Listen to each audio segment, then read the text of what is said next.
gasometría arterial. Igual mencionaba que de manera adicional, pues se le puede poner una sonda vesical al paciente, esto para checar el gasto urinario y si hay hematuria.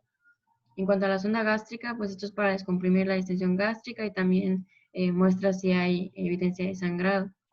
Otros, pues está el lactato en sangre, radiografías de abdomen, tórax. También está el FAST extendido, que es el FAST es un ultrasonido rápido de abdomen y el extendido mencionaba que ya abarca también tórax. También el líquido peritoneal diagnóstico, pues ese es para ver si hay líquido, si hay sangrado en peritoneo.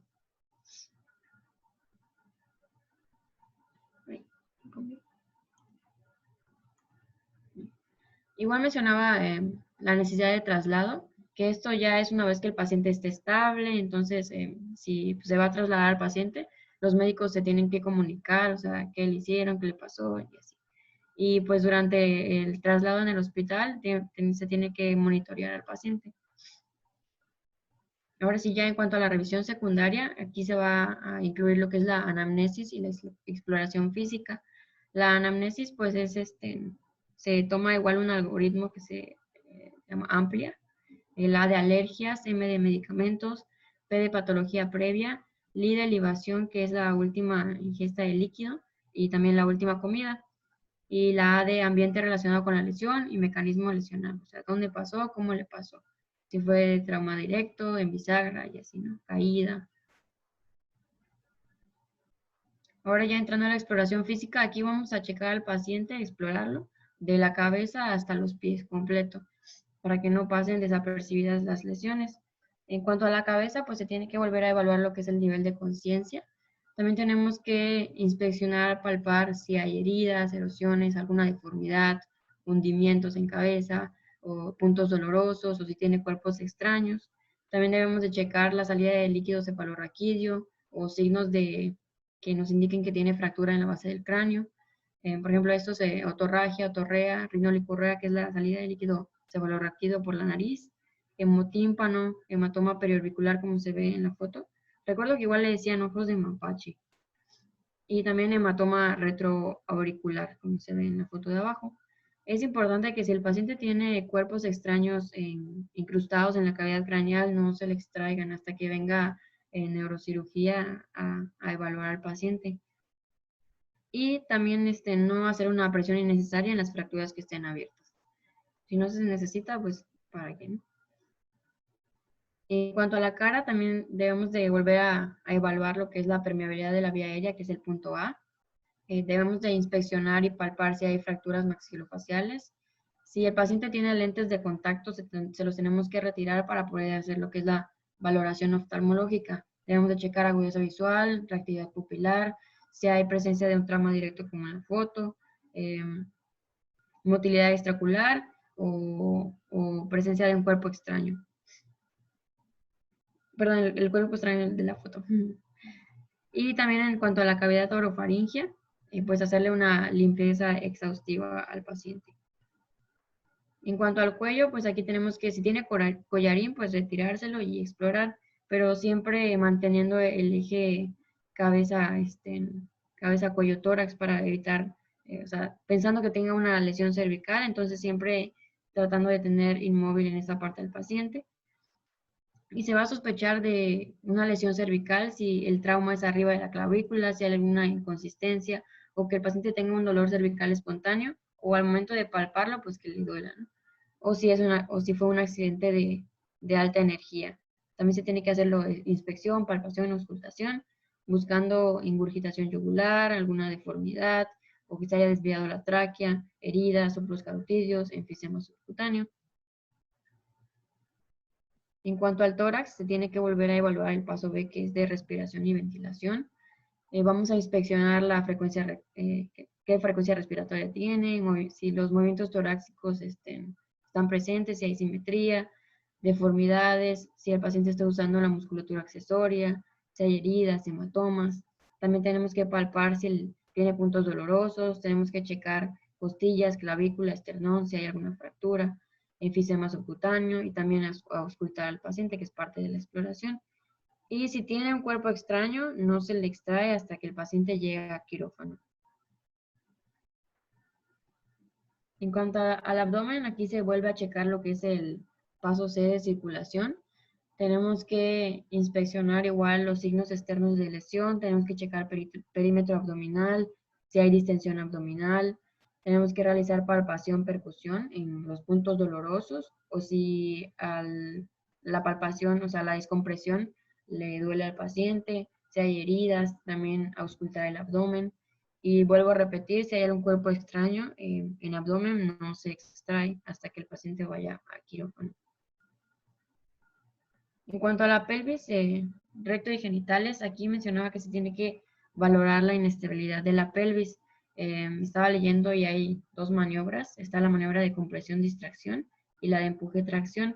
La de compresión-distracción mencionaba que tenemos que ejercer presión sobre la parte anterosuperior de las espinas ilíacas y esto vas a ver, o sea, al ejercer presión vamos a ver si hay inestabilidad en la rotación interna.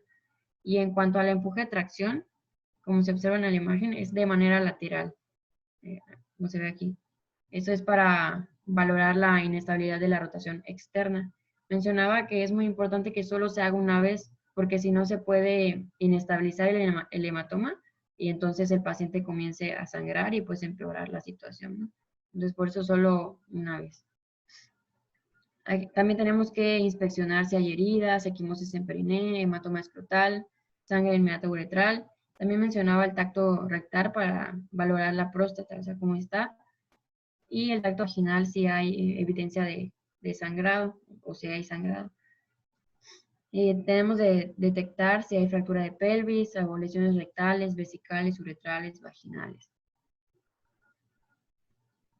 En cuanto a las extremidades, pues se debe de valorar la piel, la función neuromuscular, el estado circulatorio, la integridad ósea.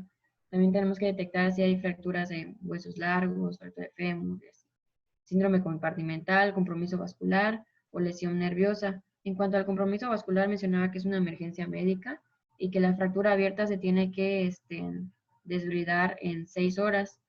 Y, por ejemplo, una fractura diaficiaria de fémur se tiene que fijar en menos de 24 horas. En cuanto a la espalda, pues aquí se tiene que rotar al paciente, pero siempre manteniendo el eje raquídeo. Debemos de detectar si hay fracturas, lesiones medulares, heridas penetrantes o que haya un hematoma muy grande. Y también otro punto de la revisión secundaria, pues volver a evaluar la evaluación neurológica. Aquí se va a checar de nueva cuenta el nivel de conciencia, las pupilas y la exploración neurológica. Estaba buscando y en cuanto a la exploración neurológica, encontré específicamente en urgencias, que es se checa el nivel de conciencia, la orientación del paciente, lenguaje, los pares craneales. Recuerdo que aquí el doctor Omar en el Hospital General nos dijo que los pares craneales más importantes en urgencias es el motor ocular común, que es el 3, el 4, que es el patético, y el 6, que es el motor ocular externo. También inspeccionar si hay asimetría de las extremidades, cómo está su masa muscular, el tono, es decir, si tiene resistencia a la movilización, la fuerza del paciente, la sensibilidad, ya sea tanto superficial o profunda. También mencionaba que se checa reflejos osteotendinosos profundos, reflejos cutáneos superficiales, reflejo cutáneo plantar, que es el de Babinski. Si tiene una extensión, pues ya es patológico. También se checa lo que es la coordinación. Se le pide al paciente que se toque la punta de la nariz o que toque su rodilla con el talón contrario. Y también si se puede, pues la marcha. Checar, valorar la marcha. También, bueno, aquí ya si el paciente tiene un Glasgow menor o igual a 8, pues se hace lo que es el aislamiento de la vía aérea que ya había comentado. Si es menor a 14, mencionaba que se tiene que hacer una tomografía inmediata. ¿Alguna duda de la revisión secundaria o algún comentario? Sí, es algo importante el Glasgow. Perdón. No, Sí, adelante, adelante. además con el Glasgow. El Glasgow aplicable para intubación orotraqueal o manejo vía aérea en el paciente con trauma es indicado solamente en paciente politraumatizado con TCE. No se vayan con la idea de que el Glasgow con todo paciente con menor de 8 se va a intubar porque hay el problema de que muchos médicos o enfermeros confunden ese término. Entonces, por ejemplo, el Hospital General es uno de los hospitales que más están casados con esa idea de que glásgow menor de 8, intubación orotraqueal. No, solamente paciente con trauma craneoencefálico, solamente en ellos se va a intubar con glásgow menor de 8, porque el glásgow menor de 8 te puede dar cualquier patología, un periodo posictal, una hipoglicemia, una cefalitis, y entonces tiene que evaluar el paciente su termodinámico, saturación de oxígeno, respuestas papilares, respuestas, eh, determinaciones nerviosas periféricas. Entonces, no se vayan con la idea que cualquier paciente con glásgow de 8 se va a intubar. Porque luego, por ejemplo, aquí en el Hospital General llega un paciente enviado con glásgow de 8, pero estable hemodinámicamente, no tiene ningún deterioro neurológico, no tiene ningún deterioro hemodinámico, y lo intuban. Y al terminar de intubar todo, era una hipoglicemia, era un estado posictal o era una crisis nerviosa, total que ya le dieron en la torre. Entonces, siempre valoren eso antes de intubar. Okay, ¿lo quieres a comentar? No sé. Iba a decir que algo muy importante que debemos hacer, creo, como médicos. O sea, yo lo vi en la parte prehospitalaria y ya luego ahorita pues lo veo como médico que debemos de preguntar. Si es un accidente automovilístico, pues si hubo fallecidos, porque te das una idea de la magnitud del, de la cinemática del trauma y ya consideras igual que el paciente pudiese tener lesiones internas más graves. Nada más era eso. Ajá, sí, de hecho, en la evaluación primaria siempre debe haber una persona que interrogue al acompañante o al paciente mismo, si puede hablar, si no, al acompañante, la cinemática del trauma, qué fue, qué le pasó, dónde le pasó, si iba en auto, qué iba, si era conductor, era copiloto, si era ocupante trasero, si chocaron, si derraparon, a qué velocidad iba, si salió del auto, a qué distancia lo encontraron del auto, si perdió conocimiento, si no perdió conocimiento, si tiene dolor en algún sitio. O sea, todas esas preguntas tienen que hacerse. Si Porque traía el cinturón. así es, tienen que darse cuenta de cómo fue la cinemática del trauma. Eso se llama cinemática del trauma. Entonces tienen que interrogar todos esos factores antes de hacer cualquier actuación. Y la otra es que si toma medicación. Bueno, cuando veamos ya no sé si traes aquí los parámetros como el ABDI. No, a ver. No, el ABDI no, tampoco hay otra mnemotecnia que se va a preguntar siempre al paciente, en el cual nos indica si tiene enfermedades previas, si toma ¿Es el de amplia? medicamentos. Perdón. Ah, sí, la amplia perfectamente. Ah, sí lo mencioné. Ah, ok. Y No, no lo aquí. vi. Ah, mejor porque cuando fue un paciente no estaba yo aquí, es cierto. Ok, es importante que ustedes lo pregunten siempre. El amplias tienen que presionar siempre, siempre tienen que verlo con el paciente, porque con eso pueden saber cómo se encuentra en ese momento el paciente. Luego le ponen medicamentos y de repente ya hizo alergia y dices, ahí no le pregunté si era alérgico o no. O bien le ponen solución glucosada y es diabético, o le ponen algún medicamento y ya tomaba el para ese y se contrapone con lo que tomaba. Entonces, siempre hay que preguntarle eso. Ok, Doctor, con bueno. respecto sé que es el servicio de urgencias, pero, por ejemplo, nos recalca mucho, pues, las notas médicas. En este Ujú. caso, o sea, se atiende a todo el paciente, se pone todo, y ya después se hace la nota médica con el resumen que tú evaluaste, Claro. o alguien Eh, más debe de estar anotando. No, la nota médica, recuerden que es un documento médico legal. Ujú. Entonces, tú, desde que eres el paciente, lo evalúas, evaluación primaria, evaluación secundaria, ya teniendo todo eso, ya haces tu nota médica. No puedes perder tiempo en hacer una nota médica mientras estás atendiendo Ajá. al paciente. Entonces, primero evalúas al paciente, das indicaciones verbales, se inicia el tratamiento y todo lo que indicaste se anota lo que se indicó. Entonces, si alguna enfermera te dice, no, doctor, yo no voy a hacer nada, no está anotado, en ese momento le recuerdas la atención prioritaria de urgencias, que no se debe negar la atención a ningún paciente grave. Entonces, ahí está incurriendo en una falta administrativo médica, en el cual están negando atención a un paciente grave y eso está penado por la ley. Entonces, siempre tienen que actuar primero, poner todo el tratamiento y si alguno no quiere ponerlo durante una urgencia, está incurriendo en un delito. Entonces, aquí la cuestión es que todas las indicaciones y todo el tratamiento y todo lo que hiciste se anota después. No es necesario que lo hagas Ok, antes. ok, gracias. Bueno. Doc, una pregunta de una pregunta que vi que vino en el ENAM sobre este tema. Que te Ujú. ponen que hubo un accidente de automovilístico, falleció el hijo, o sea, falleció Ujú. uno de los niños, y llevan al papá que venía manejando a tu atención a urgencias. O sea, ya te Sí. están dando una idea de la cinemática, ¿no? ¿Cuál Ujú. es el primer estudio que se toma, o el primordial? ¿O es una serie de estudios como tal? Es que tiene que ver cómo está el paciente. O sea, por ejemplo, no le Solo puedo, daban eso en la pregunta. es que no le voy a pedir una tomografía si no sé realmente qué es lo que el paciente tenga, ¿no? Y estudios, primero tienes que Ajá. evaluar tu evaluación primaria y secundaria y luego los estudios. Yo creo que lo primero que tomas son los signos vitales, ¿no? Yo me Pero de imagino. imagen, así, ¿no hay alguno? Porque así Se venía la toman tres pregunta, como que, placas, se piden tres placas ok, radiográficas de ley, que es la del cervicales, la de tórax y pelvis. Esas son las tres placas de ley que se toman en ok. pacientes con trauma. Ya después tomas las que quieras, cráneo o pierna, lo que sea, de acuerdo a las lesiones. Pero las de ley son cervicales, tórax y pelvis. Pues las pelvis por la hemorragia masiva que ocurre, el tórax por el problema pulmonar que puede existir y pelvis, ¿no? Y cervicales por el daño Cervical. cervical que existe. Ujú. Son Ok, las tres que se muchas piden, gracias. ¿no? Doctor, yo tengo una pregunta.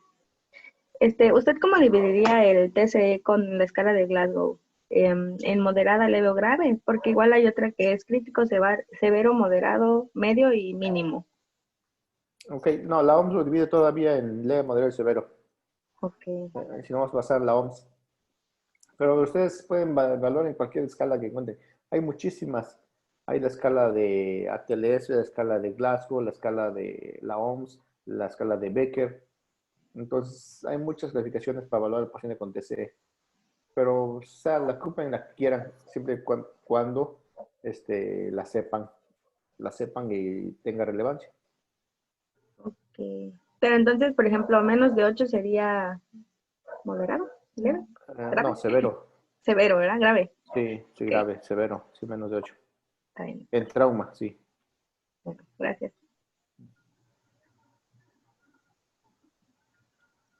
Ok, entonces, ¿qué más faltan? Bueno, son los anexos de revisión secundaria y la reevaluación. Ok. Bueno, en cuanto a los anexos de la revisión secundaria, pues estos ya son para lesiones más específicas, que son pruebas de diagnóstico especiales. Por ejemplo, radiografías adicionales de la columna, extremidades, TAC de cráneo, tórax, abdomen, columna vertebral, una urografía de contraste y angiografía, ecografía transesofágica, broncoscopía, esofagoscopía. Todo va a depender de lo que se necesite para el paciente. En cuanto a la revaluación, pues este ya es muy importante porque aquí podemos checar si hay nuevas alteraciones o si alguna lesión se nos pasó, pues aquí podemos volver aquí podemos ya tomarla en cuenta, o si el paciente deterioró o mejoró. Entonces es muy importante estarlo monitorizando. Tenemos que checar signos vitales, frecuencia respiratoria, frecuencia cardíaca, temperatura, saturación de oxígeno y la diuresis. Son esenciales, ¿no? Mencionaba que en los adultos la diuresis de 0.5 mililitros por kilogramo por hora y en los pediátricos mayores de un año de 1 mililitro por kilogramo por hora es como que lo, lo mejor. También tenemos que checar si el paciente pues sigue teniendo dolor o si ya se le alivió el dolor. Y lo último que mencionaba, el último punto es el tratamiento definitivo, pero este ya más que nada, o sea, lo decía muy general, de que si el paciente pues necesita ser trasladado a otro hospital o cosas así, entonces ya se tiene que notificar y así. Y ya en cuanto a trauma de abdomen, de tórax, pues eso mis compañeros van a decir específicamente pues el tratamiento, ¿no? Entonces por eso ya no lo puse. Y eso sería todo. El tratamiento para la evaluación inicial de trauma, hay una neumotecnia que se llama 10, 14, 14 y 16. Entonces, evalúas tu revisión primaria, secundaria, y en ese momento el 10 significa que debes ponerle el ATLC, que son 10 litros de oxígeno por mascarilla. Entonces debes ponerle 10 de oxígeno. 14, debes colocar siempre 2 vías venosas, de derecha e izquierda, un catéter Yelko del 14. Ya sea 14 es el más grande que existe, o sea, debes utilizar un catéter que tenga fluido rápido. Aquí es importante de que no se vayan con la idea de que un paciente grave se le pone catéter central. Otro error de los médicos de general. No es que le tiro al médico general, pero híjole, cada barbaridad que cometen en urgencias. Si no está Omar, yo creo que caería a ese hospital de urgencias, porque cada tontería que cometen los médicos en la tarde y en las noches. Entonces, se debe poner 2 catéteres, pero el Yelcos del 14, mano derecha, mano izquierda. No poner catéter central en los pacientes con trauma. Luego van y pum, su catéter central porque está grave. No. A menos de que vayas a poner infusiones, ya sea norepinefrina, dopamina, dobutamina. Entonces no se puede poner en vía periférica. ¿Necesitas un catéter central? Ok, pon el catéter central. Pero mientras no se utilice, no se pone. ¿Por qué? Porque la ley de Poiseuille lo dice. Si entre más largo y menos luz, menos volumen va a pasar. Entonces debe ser un catéter Yelko corto. Debe aplicarse en cada vena. Y 16 significa que debes ponerle siempre una sonda Foley. Una sonda Foley para medir la uresis. Entonces lo que tienes que poner es líquido, oxígeno, uresis. Es lo que debe ponerse, por eso es que el 10, 14, 14 y 16. Aquí, para colocar la sonda Foley, ¿alguna contraindicación que tengamos para colocarla? ¿Alguien me la puede decir? ¿Algún trauma en pelvis? Trauma, sí. Ok, ¿cómo sé que tiene trauma? Que tenga hematuria, que tenga sangre, ¿no? En la orina, Ok, que tenga que sangre tenga en el meato equimosis, urinario. hematoma. Una, si hay sangre en el meato urinario, y la otra es que ¿cómo se le llama? Fractura. No. Sí, o sea, lo que también es una fractura ¿De pelvis? ¿Cadera? Sí, fractura de pelvis, pero aparte de la fractura de pelvis, se puede también fracturar lo que es el conducto, ahí se me fue el nombre. El conducto de método urinario, ¿cómo se llama? Se me fue el nombre.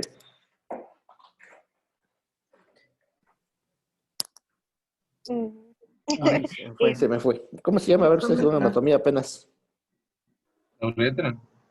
Uretra, S4N. exactamente, uretra. Ah, la Eso. uretra. Que tenga Y fractura yo de me uretra. urinario. Es que el meato termina, pero la uretra es el que llega. Sí, Entonces, que ok. tenga fractura de uretra, ese es el problema. De si tiene el sangrado del meato urinario, lo primero que sospechas es que tiene lesión de uretra. Entonces, no se le pone la sonda Foley. O ven otra que encuentran equimosis testicular, equimosis inguinal. En ese momento dicen, están sospechando que tenga fractura de pelvis, tampoco se le pone la sonda Foley. Entonces, ¿y quién me dice la contraindicación para colocación de sonda nasogástrica? Fractura de base de cráneo. Así es. Fractura de base de cráneo, entonces, ¿qué signos darían fractura de base de cráneo? ¿Cómo se dice? Cuando sale el líquido Signo de cefalorraquídeo. mapache, signo de batalla. Ojos de mapache. Al periorbicular y el Ok, de la el ojo del oreja. mapache también se conoce como hemorragia periorbitaria y el hematoma retroauricular o también el signo de Butler. El debate. Entonces, esos Debate. signos, ajá. También rinorraquia, otorraquia, otorragia, rinorragia. Entonces, son datos que le van a indicar si tiene o no tiene fractura de piso. Si hay esos datos, no se coloca la sonda nasogástrica, porque pueden ir a medir la presión intracraneana. Entonces, lo que se coloca es una sonda, si la requieren, una sonda orogástrica. Debe ser orogástrica, para que ustedes vean dónde está colocando. Entonces, cuando se intuba al paciente, se le pone sonda orogástrica siempre, por disminuir la presión intraabdominal o para poner medicamentos vía digestiva. Entonces, nunca dejen a un paciente intubado sin sonda. ¿Ok? Entonces, el manejo más que nada enfocado a eso, a mantener el estado hemodinámico. Y ya después sigue tratamiento especializado ya por órganos y sistemas. Ya ven cráneo, ven columna. Algo de la columna, no quiten el collarín del paciente hasta descartar fractura cervical. Todo paciente con trauma, que es un paciente politraumatizado, hay que descartar, hay que manejar al paciente como si tuviera lesión cervical hasta no demostrar lo contrario. Si ustedes en un momento dado evalúan al paciente, está reactivo, evalúan el cuello, no le duele, después quitan un segmento para evaluar las espinas, le tocan, le mueven en la cabeza. Si no hay ningún dato de lesión cervical, entonces se retira. Si no, no se retira. Si el paciente es inconsciente, primero la placa radiográfica y luego se retira. Pero no se retira antes. Incluso si el paciente está inconsciente y ustedes sospechan que tiene fractura y lo van a intubar, se intuba por la maniobra únicamente de hiperextensión. Sin hiperextensión, pero nada más apertura ocular de la boca con ay, ¿por qué se me va? Ya tengo Alzheimer, así. Ya me está afectando bastante. Con luxación maxilar nada más. La luxación anterior. Es lo único que se requiere. Bueno, ¿alguna pregunta que tengan? Literalmente luxan. No, ¿Sí? literalmente se luxan. Sí, nada más jalas adelante. Se llama subluxación. O sea, se empuja hacia adelante Ok. lo que es la mandíbula y se abre. Es lo único. Retracción, ¿no? También le llaman. Ahora, retracción anterior. Sí, Retracción sí. mandibular. Así es, subluxación o retracción mandibular. Así se llama. Y ya si no tienen alguna lesión y se lo descartan, ahora sí ya pueden hacer la hiperextensión de la cabeza para intubarlo. Es muy difícil intubar a un paciente con subluxación mandibular nada más. Es demasiado difícil, muy complicado. Es difícil hacer la retracción mandibular, ¿no? Es Por sí. difícil intubarlo. Es muy difícil intubarlo. Entonces, si ustedes no son buenos habilidosos para intubar, pues ni modo, hiperextiendan la cabeza. Más vale un paciente vivo que un paciente muerto porque no lo intubaron. Así es. Bueno, ¿preguntas?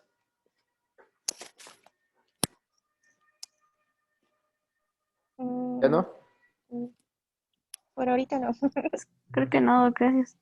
Bueno, Nada más el examen. en tórax, que es... O es otro tema, no me Es otro acuerdo si tema. sigue Vamos después a ver el tórax. tórax. Ajá. Ah, ok. Ya Vale. veíamos neumotórax, derrame pericárdico, vamos a ver derrame pleural. Todo ¿Neumotórax eso. potencial también lo veremos? Ajá. Sí, todos Ok. se verían en tórax. Así es. Como no me acuerdo si vamos a ver de extremidades, ¿cómo es el síndrome compartimental? Ah, no, pues el comportamental, ese ya es que puede dártelo por síndrome de Crush, que es ocasionado por una compresión masiva de lo que es el brazo, la pierna. O sea, lo que hay más que nada es una tensión, demasiada tensión muscular, que puede ser por alguna lesión muscular o una lesión de vasos. Todo lo que hace es poner muy duro esa extremidad por falta de circulación. Y el síndrome comportamental significa que no hay circulación en esa región y puede haber el riesgo de perder la extremidad. Se lo conoce como síndrome de Crush en trauma. El síndrome de Crush por síndrome de aplastamiento. Pero ya no nos da tiempo ver eso, entonces nada más se lo menciono. Aquí. Disculpe, doctor. En el Ajá. 10, 14, 16, mencionó que era el 16. No, no lo escuché. Sí, el 10 La es el sonda. oxígeno, 14 los catéteres y 16 la sonda fólica a poner. Ya, ya, es una por la clase. 10, número 16. Recuerden 16 la chiquita. No le pongan la más grande porque no tiene caso. Lo único que hacemos es medir la uresis. Para eso es la sonda, no para otra cosa. Para ver el estado hemodinámico del paciente. ¿Okay? Y recordemos que siempre hay Sí, que muchas gracias, doc. monitorizarlo. Hay que ponerle su oxímetro y todo lo demás. Muy bien, nos quedan 4 minutitos, ya no hay preguntas, pues ya vamos a dar por terminada la Ah, sesión. doc, para Ujú. para lo del TCE, ¿hay ¿Hay alguna elección en cuanto a la analgesia y la sedación para si se requiere la intubación? No, que tengan ustedes. ¿Algún medicamento? Así es. Si, bueno, el que tengan, porque si les digo cuál, si no tienen, si tiene alteración hemodinámica, el paciente tiene hipotensión, tiene taquicardia, el medicamento de elección es el etomidato. Si no tienen etomidato, pues el que tengan, pero todos los demás van a ocasionar, por ejemplo, el midazolam hipotensión, el propofol causa hipotensión, la ketamina causa taquicardia y hipertensión, entonces todos tienen efectos adversos, excepto el etomidato, que es el único que no causa ninguna alteración hemodinámica. El Doc, y el propofol para... A ver, ¿cuál? A ver, escuché dos voces. ¿Cuál de todas? Vaso, mi vaso. que en los niños se maneja lo mismo o tiene que venir, no sé, un pediatra de urgencias o usted también lo maneja. Claro, tienes que manejarlo tú porque no puedes Ajá. perder tiempo a esperar a que llegue un anestesiólogo o un Exacto. pediatra. Aquí, como va, calculas la dosis nada más por kilo de peso, se le pone midazolam o propofol, lo que tengas, o ketamina si tienes. Aunque en ketamina en niños como que luego... Sí saben ustedes el efecto de la ketamina, ¿verdad? ¿Carníceros? Algo así, creo. No, el Carnicterus es problema de amonio. No, Sí les traía un da efecto adverso en niños, ajá, pero no recuerdo cuál. en niños y en adultos, pero en adultos no hay tanto problema. Que lo cancelaron en Estados Unidos por ese efecto, ¿no? Algo así. Pero Pues no lo sé, ¿cuál es? lo, lo que pasa es que hay hay un delirio, pero el delirio es ¿cómo puedo decir? Es excitación. Y entonces el paciente empieza con excitación y empieza con excitación sexual, empieza a tener así como que viajes de excitación sexual y todo lo demás. Entonces en el adulto sí les va muy bien porque se imaginan cosas. En cambio en niños pues no. Pues por eso mismo. Ya, Bueno. pero igual lo que quería preguntar de los niños, por ejemplo, los catéteres, la sonda, todo igual se le pone como si fuera un adulto, ¿no? Pero con las medidas ya de un pediátrico. Sí, de hecho el pediátrico pues, está más complicado porque luego para encontrar las venas, luego para poner sonda Foley. Para intubar no tengo problema porque es más fácil, pero para los demás catéteres y sondas es más difícil, es más complicado. Pero es igual, se maneja igual que un adulto, el trauma se maneja igual que un adulto. Hay aparte del ATLS y ACLS, también hay algo que se llama PALMS. PALMS es como el ACLS pero pediátrico. Entonces también si lo pueden tomar. Ya estoy yendo de cursos, pero bueno. Créanme que mientras más cursos tomen, más preparados van a estar. Doc, ¿usted dónde? Bueno, no sé si ya se va a acabar el tiempo, pero le iba a preguntar sobre los cursos donde tomar el ATLS. El ATLS hasta ahorita aquí en el estado está llegando a Cozumel nada más. Está llegando a Cozumel. ¿En dónde? En el hospital, es un privado hospital, no me acuerdo cuál. Pero métete a la línea de ATLS en la red y ves las sedes. Y ahí ves si llega a quien agarró. Ok, muchas gracias. Doctor, ¿cuándo sería el examen entonces? Yo creo que sería la próxima semana. Ah, ok, Yo, a lo perfecto. mejor en viernes, Gracias. yo les digo. Gracias, doctor. Gracias, doctor. Bueno, La próxima oiga, clase mándeme veíamos sus choque presentaciones. hipovolémico. ¿Yo? La próxima clase de choque hipovolémico. Sí, así es. Ok. Doctor, Digo, suban sus presentaciones para que yo las vea. ¿Qué vimos? Luego no me acuerdo. ¿las diapositivas serían en Teams o por algún correo? Pueden subirla a Team si quieren. Ok. Ok, doctor. Bueno, muy bien. Gracias, No doctor. dijo algo de pediatría,